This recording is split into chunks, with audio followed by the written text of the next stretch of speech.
नमस्कार, मैं विनोद कुमार। आज मेरे साथ उपस्थित हैं श्री नंद रामदास जी महाराज और आज इनसे कुछ शिक्षा के बारे में और समाज के बारे में और भी बहुत सारे चीज़ों के बारे में चर्चा करने का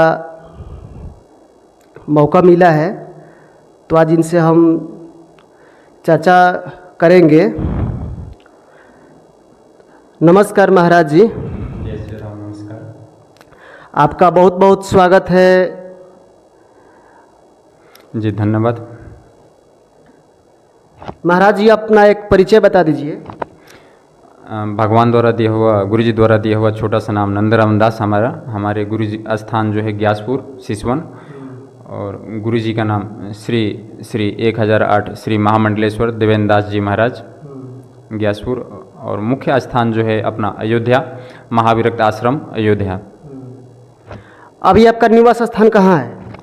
अभी गुरु जी के आज्ञा अनुसार अभी जन्मभूमि पे अपने धानाडी मठ पे रह रहे हैं जी। 6 साल से वहीं पे है, और गुरु जी की विशेष कृपा हुई है कि वहाँ पे जो है स्थान का पुनः निर्माण का कार्य चल रहा है अभी, और कुछ ही समय पश्चात 7 महीना से लेकर 10 महीने के बीच में ही वहाँ पे एक यज्ञ होगा, श्री राम महायज्ञ, जिसमें जो है वहाँ का मूर्ति स्थापना कार्यक्रम जो है कंप्लीट किया जाएगा जी।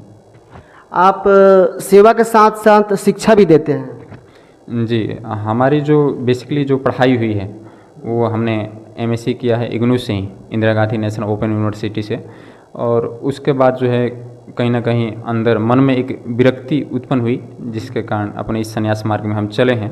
ये मुख्य रूप से जो है हम अभी वैष्णव संप्रदाय से जुड़े हुए हैं। अब वैष्णव संप्रदाय में वैष्णव सन्यासी हैं, ऐसा आप कह सकते हैं जी। महाराज जी, आपसे एक हम प्रश्न पूछना चाहते हैं। प्राचीन शिक्षा में और आधुनिक शिक्षा में क्या अंतर है? देखिए, आधुनिक शिक्षा का एक उदाहरण आपको देना चाहूँगा मैं। इस समय वर्तमान समय में आप देख सकते हैं जितने भी सरकारी स्कूल हैं, यहाँ पर कहीं ना कहीं एक पाबंदी है बच्चों के ऊपर हाथ उठाने से लेकर छोटी मोटी चीज़ों के लिए। बहुत सरकारी शिक्षकों पर एक विशेष पाबंदी होती है। कुछ समय पहले का ही एक उदाहरण है कि यहाँ पे एक बालक ने शिक्षक के ऊपर हाथ उठा दिया था, मारपीट हुई थी जिसमें बालकों ने शिक्षक को बहुत मारा था। सरकारी स्कूल की ही एक बात है। तो इस समय कहीं ना कहीं शिष्य और गुरु मर्यादा जो होती है उसको भंग कर दिया गया आधुनिक समय में। आपको हम एक बात बताना चाहते हैं, छात्र और शिष्य में एक विशेष अंतर होता है। इंग्लिश में भी इसको कहा जाता है जैसे स्टूडेंट और डिसाइपल और स्टूडेंट में बहुत अंतर होता है। और इसमें जो होता है, क्या होता है कि जो शिष्य केवल शिक्षा प्राप्त करने हेतु गुरु के पास जाते हैं उनको छात्र कहा गया है, लेकिन जो शिष्य पूर्ण रूप से गुरु की आज्ञा को मानते हुए, गुरु कहा गया गुरु के संबंध में कि गुरुर ब्रह्मा गुरुर विष्णु गुरुर देवो महेश्वरा गुरुर साक्षात पर ब्रह्म तस्मै श्री गुरुवे नमः। तो इस टाइप का भाव लेके जो शिष्य जाता है उसको डिसाइपल कहा गया है। और लाखों छात्रों में से ही कोई एक शिष्य होता है, कोई एक डिसाइपल होता है। तो इस समय जो छात्र बहुत सारे हैं पर डिसाइपल कोई है जी। महाराज जी, एक प्राचीन शिक्षा का उदाहरण बताइए और विद्यार्थी का क्या क्या गुण होना चाहिए? विद्यार्थियों के संबंध में कहा गया है कि जब चंद्रगुप्त चाणक्य आचार्य चाणक्य से पूछता है कि आचार्य विद्यार्थियों में क्या क्या गुण होना चाहिए, तब आचार्य चाणक्य महाराज जो है चंद्रगुप्त को बताते हैं कि ये 5 गुण विद्यार्थियों में होना चाहिए। ये 5 गुण की विशेषता हमेशा ही आचार्यों द्वारा बताई जाती है कि काक चेष्टा वको ध्यानम स्वान निंद्रा तथैव च अल्पहारी गृह त्यागी विद्यार्थी पंच लक्षणम। काक चेष्टा अर्थात कौवे की तरह जिसकी चेष्टा हो, जिसके अंदर सीखने का उत्साह हो, उसको विद्यार्थी कहा गया है। वको ध्यानम, बगुले के भांति जिसका ध्यान हो, जो गुरुजी पढ़ा रहे हैं उस पर इतना निगाह हो कि उसके अलावा आसपास में कुछ दिखाई ना दे। जैसे अर्जुन की भांति, जब उनके गुरुजी पूछते हैं, अर्जुन जी के गुरुजी पूछते हैं कि अर्जुन आपको क्या दिखाई दे रहा है, तब अर्जुन जी कहते हैं कि मुझे केवल चिड़िया की आंख दिखाई दे रही है, जबकि 5 पांडवों में से और 4 पांडव कहते हैं कि नहीं, मुझे चिड़िया दिखाई दे रही है। तो वको ध्यानम की बात यहाँ पे आती है कि ध्यान ऐसा होना चाहिए कि गुरुजी जो बताएं केवल उसके अलावा कुछ नहीं दिखाई देना चाहिए। स्वान निंद्रा, देखते हैं जिस प्रकार, स्वान यानी कुत्ता, जिस प्रकार एक कुत्ते की नींद होती है कि तनी से आहट पड़ते ही तुरंत वो उठ खड़ा होता है, इस टाइप की निद्रा होनी चाहिए। अल्पाहारी, अगर विद्यार्थी भोजन अधिक पाएगा तो उसके अंदर आलस आएगा, जिसके कारण जो है प्रमाद स्थिति उत्पन्न होगी। अतः उसके अंदर अल्पाहारी का भाव होना चाहिए, कम भोजन करने वाला। और गृह त्यागी, गृह त्यागी का मतलब है, यहाँ से गृह त्यागी का जो पूर्ण मतलब निकलता है कि जो सुख और संपत्ति का त्यागी हो, जो ज्ञान अर्जन के लिए अपना सब कुछ त्यागता हो, त्याग करके जो गुरु जी के पास जाता है उसको, जैसे अध्ययन जब बच्चा करता है तो सामान्य तौर पर आजकल क्या है कि होम ट्यूशन का रिवाज प्रचलित हो गया है कि हमारे पास गुरु जी आएंगे पढ़ाएंगे, इस टाइप का भी चीज़ें, या कहीं ना कहीं आज नए नए प्रकार से ऑनलाइन वीडियो का कल्चर चला गया है कि ऑनलाइन ही स्टडी हो रही है। तो जो प्राचीन जो शिक्षा का पद्धति थी उसमें विद्यार्थी को गुरु गृह जाना होता था, गुरु के घर जाना होता था, गुरु जी जहाँ पढ़ा रहे वहाँ पर जाके उसको शिक्षा को अध्ययन करना होता था। वर्तमान समय में तो अब ऐसा नहीं हो पा रहा है, लेकिन प्राचीन समय का एक आपको हम उदाहरण देना चाहते हैं। राम जी के समय का एक उदाहरण आपको हम देना चाहते हैं। जब चारों भाई, राम जी 4 भाई हैं और एक समय आता है जब चारों भाई जो हैं उनको जाना होता है वाल्मीकि जी के यहाँ अध्ययन करने के लिए वहाँ पे। तब क्या होता है कि वाल्मीकि जी आते हैं उनको ले जाने के लिए विद्यार्थियों को अपने, और दशरथ जी से कहते हैं इस बात को, तो उनके आंखों में आंसू आ जाते हैं, दशरथ जी की आंखों में आंसू आ जाते हैं, तीनों मैयों की आंखों में आंसू आ जाता है। लेकिन फिर भी राम जी जो है उस राजमहल को त्याग करके, अब सोचिए जो व्यक्ति राजमहल में पला बड़ा, इतने प्यार से पला बड़ा, वो व्यक्ति अपना सब कुछ छोड़ के वाल्मीकि जी के यहाँ जाता है, आश्रम में जाता है और वहाँ पे एक एक गुरु आज्ञा को पालन करते हुए विद्या को अध्ययन करता है। तो इसके विषय में रामचरितमानस में कुछ कहा गया है जिसे हम आपके सामने रखना चाहेंगे। गुरु गृह गए पढ़न रघुराई, अल्प काल विद्या सब आई। प्रात काल उठी कै रघुनाथा, मातु पिता गुरे नावहि माथा। अनुजी सखा संगे भोजन करहीं, मातु पिता आज्ञा अनुसरहीं। जब आपस में साथ में बैठते हैं तब क्या कहते हैं? तुलसीदास जी कहते हैं कि वेद पुराण सुनहि मन लाई, आप कहें अनुजन समझाई।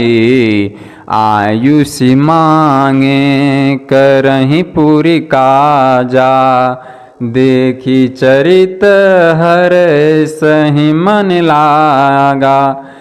प्राचीन समय में ही हमारे राजा रामचंद्र जी जब बाल्य अवस्था में थे तब वो एक आदर्श प्रस्तुत करके गए हैं। हाँ, शिष्य का चरित्र कैसा होना चाहिए, शिष्य कैसा होना चाहिए, इस चीज़ को उन्होंने पहले से प्रस्तुत करके गए हैं। और हम लोग को चाहिए कि हमारे जो आने वाली पीढ़ी है वो इसको अनुसरण करें। पहला, गुरु गृह गए पढ़ने रघुराई। कहाँ जाते हैं राजा रामचंद्र जी पढ़ने के लिए? अपने राजमहल को छोड़ के, सब सुख सुविधाओं को छोड़ के गुरु गृह जाते हैं और उनकी आज्ञा को अनुसरण करते हैं। क्या करते हैं? तो प्रात काल उठी के रघुनाथा, मातु पिता गुरु ना वही माथा। प्रातः काल उठते ही किसका स्मरण करते हैं? गुरु जी का, माता जी का, पिताजी का, और उनको सिर नवाते हैं। चूँकि माता पिताजी वहाँ नहीं थे लेकिन फिर भी उनको याद करते हुए सिर नवाते हैं और गुरु जी के चरणों से आशीर्वाद लेते हैं। सबसे पहला कर्तव्य जो छात्रों का होना चाहिए कि अगर घर पे हैं तो माता पिता का तुरंत आशीर्वाद लें, अगर स्कूल जा रहे हैं तो तुरंत गुरुजी का तुरंत आशीर्वाद लें। आजकल के बच्चों को शर्म आती है गुरुजी को सर नवाने में, ऐसी स्थिति होगी। कारण क्या है कि माता पिता बच्चों को अच्छे संस्कार नहीं दे रहे हैं, उनको नहीं सिखा रहे कि हाँ माता पिता गुरु की भी पैर छूना चाहिए। तो ये संस्कार बच्चों में बहुत ज़रूरी है। आयुष मांगे करही पुर काजा, देखी चरित हर सही मन लागा। कोई भी कार्य पूरा करने के बाद राजा रामचंद्र जी क्या करते हैं, तुरंत आशीर्वाद अपने से बड़ों का लेते हैं। इससे क्या आता है, उनके अंदर विनम्रता आती है और विनम्रता का भाव आता है जी, उनके अंदर विनम्रता का भाव आता है। और कितना आनंददायक ये चरित्र है। तो देखे चरित्र हर सही मन लागा। सही में ऐसे बच्चों का चरित्र देखे किसके मन हर्षित नहीं हो पाएगा, सबका मन हर्षित हो पाए। तो यही हमारे सनातनी और पुरुषोत्तम राम जी के जो चरित्र के विषय में कहा गया है, उनका बाल्य चरित्र ही इतना अच्छा है कि देख कर सब किसी का मन जो है हर्षित हो जाता है, आनंदित हो जाता है। जी देखिए, जीवन का जो सुख है, एक अच्छा जीवन जो अगर हमें जीना है तो कहीं ना कहीं आध्यात्मिक मार्ग से होते हुए ही हमें वो जीवन मिल सकता है। हम जिस सुख की प्राप्ति की चाह रखते हैं वह सुख बिना गुरु आज्ञा में रहते हुए नहीं जिया जा सकता है। सोचिए वो जीवन कैसा होगा, वो परिपक्वता जो बाल्य अवस्था में जो चाहिए होती है, जो युवा अवस्था में जो चाहिए होती है, उस अवस्था में जो गुरु जी जब ज्ञान देते थे, अवस्था को क्या कहा गया, उसको पहला जो कहा गया सीढ़ी को ब्रह्मचर्य कहा गया है। वो ब्रह्मचर्य का ज्ञान कहाँ मिलता था, गुरु जी के गुरु गृह में मिलता था, गुरु जी के साथ में रहने में मिलता था, गुरु आज्ञा को पालन करते हुए। वहाँ क्या कोई विषय आसक्ति हो सकती है? सोचिए वो समय कैसा होता होगा जहाँ गुरु जी पेड़ों के नीचे बैठ कर सभी शिक्षकों को पढ़ाते, सभी बालकों को पढ़ाते होंगे। वहाँ कोई विषय आसक्ति नहीं, कुछ नहीं। और वहाँ पर उनका चरित्र को गुरु जी एक एक ज्ञान दे के मजबूत करते हैं उस चरित्र को। और जब वहाँ से व्यक्ति परिपक्व होकर बाहर निकलता है, पूर्ण ब्रह्मचारी होकर निकलता है, तो उसका प्रवेश कहीं ना कहीं गृहस्थ जीवन में होता है। क्या ये सिस्टम अभी कहीं बचा है? क्या इस आधुनिक शिक्षा में कहीं ब्रह्मचर्य का ज्ञान दिया जाता है? कहीं ब्रह्मचर्य का ज्ञान तो नहीं है जी। ये कहीं ना कहीं वर्तमान समय में अभी जो ज्ञान दिया जाता है, पैसे कमाने के लिए, नौकरी पाने के लिए ज्ञान दिया जाता है, पर जीवन को निखारने के लिए, जीवन को बनाने वाला जो ज्ञान है, अभी कहीं कहीं सन्यासियों द्वारा, विरक्त महापुरुषों द्वारा इस ज्ञान को दिया जाता है, बहुत कहीं कहीं। और आज जो है बहुत अच्छा सुनकर लगा, हमारे मन में भी बहुत अच्छा आनंद आता है कि प्रेमानंद जी महाराज जी जैसे सन्यासी जो हैं, विरक्त लोग हैं, कहीं ना कहीं ब्रह्मचर्य का ज्ञान आज यूट्यूब के माध्यम से, ऑनलाइन माध्यम से दे रहे हैं वर्तमान समय में, जिससे जो है पूरा देश उस ज्ञान को अर्जित करके लाभ उठा रहा है। लेकिन जब वो नहीं थे तब वो जो है बहुत हमारे लोग की स्थिति जो थी बहुत खराब थी, छात्रों की स्थिति, क्योंकि उस समय कोई ब्रह्मचर्य का ज्ञान कहीं लेना चाहे तो भी उपलब्ध नहीं था। किताबों द्वारा तो उपलब्ध था, लेकिन किताबें जल्दी हाथ में नहीं आती। ये थे आज हमारे साथ श्री नंद राम दास जी महाराज, और इनका समाज के प्रति संदेश था। आप लोग को कैसा लगा कमेंट जरूर कीजिए।